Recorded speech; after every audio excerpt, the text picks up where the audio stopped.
আর সম্মানিত ওলামা ইকরাম হল বাত আসলেন আমার পার খরচ হইল কোথাও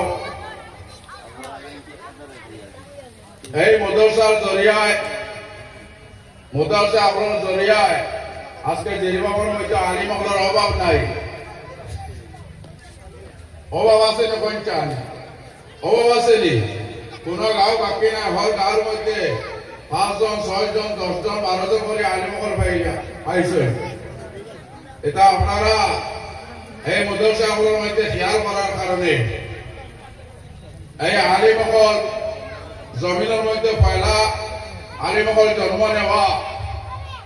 কইতে আমরা কিছু ডরাই বলে আলিম হল মেয়ের জন্ম নিলে মনে হয় ও আমরা খালি সেটাইবা ও কথা আমরা মনে করি না কিন্তু আলিম হল জমিনও বেশি যত বেশি জমিনও থাকবা তত বেশি আপনারা রিজেক্ট পাইবা আর আলিম হল কারণ নবী সাল্লাল্লাহু আলাইহি ওয়াসাল্লাম ফরমায়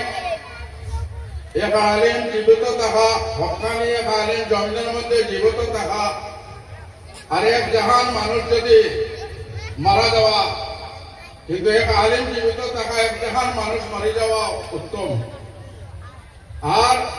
এক আলিম জিন্দা রয়ে এক জাহান মানুষ যদি মরে যায় আল্লাহ নবীও ফরমাইতে ওটাও ভালো